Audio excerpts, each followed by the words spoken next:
അശുദ്ധാത്മാവും രോഗാത്മാവും ഒക്കെ ദണ്ഡിപ്പിച്ചിരുന്നു.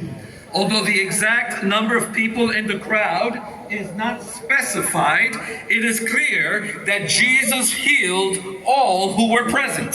എത്ര പേർ ആ ജനക്കൂട്ടത്തിൽ ഉണ്ടായിരുന്നുവെന്ന് വേദപുസ്തകം പറയുന്നില്ലെങ്കിലും അവിടെ വന്ന മിക്കവാറും എല്ലാ മനുഷ്യരും യേശുവിൽ നിന്ന് സൗഖ്യം പ്രാപിച്ചതായി നാം മനസ്സിലാക്കുന്നു. By addressing their physical ailments, Jesus provided them with relief.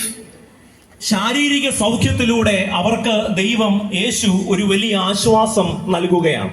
Jesus contributed to their emotional well-being.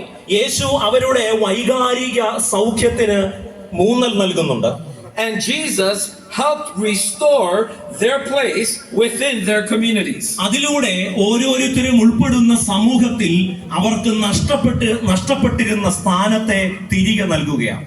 The second group was composed of disciples who devoted themselves to following Jesus. യേശുവിനെ അനുധാവനം ചെയ്യാൻ നിശ്ചയിച്ച് ഉറപ്പിച്ച് എത്തിയവരാണ് രണ്ടാമത്തെ വിഭാഗം. അവരെ നമുക്ക് ശിഷ്യന്മാർ എന്ന് പേർ വിളിക്കാം.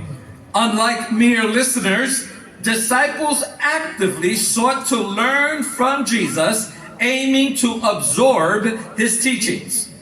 സാധാരണ കേൾവിക്കാരെ പോലെ ജനക്കൂട്ടത്തെ പോലെയല്ല ഇവർ യേശുവിന്റെ വാക്കുകൾ സശ്രദ്ധം കേൾക്കുന്നതിനും കഴിയുന്നിടത്തോളം പരമാവധി അത് ജീവിതത്തിൽ സ്വാംശീകരിക്കണം എന്ന ലക്ഷ്യത്തോടെ എത്തിയവരാണ്.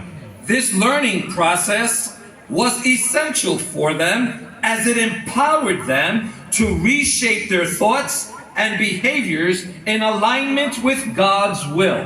ഇത്തരം ഒരു ബോധന പ്രക്രിയയിലൂടെ അവർ കടന്നു പോകേണ്ടത് അത്യാവശ്യമായിരുന്നു.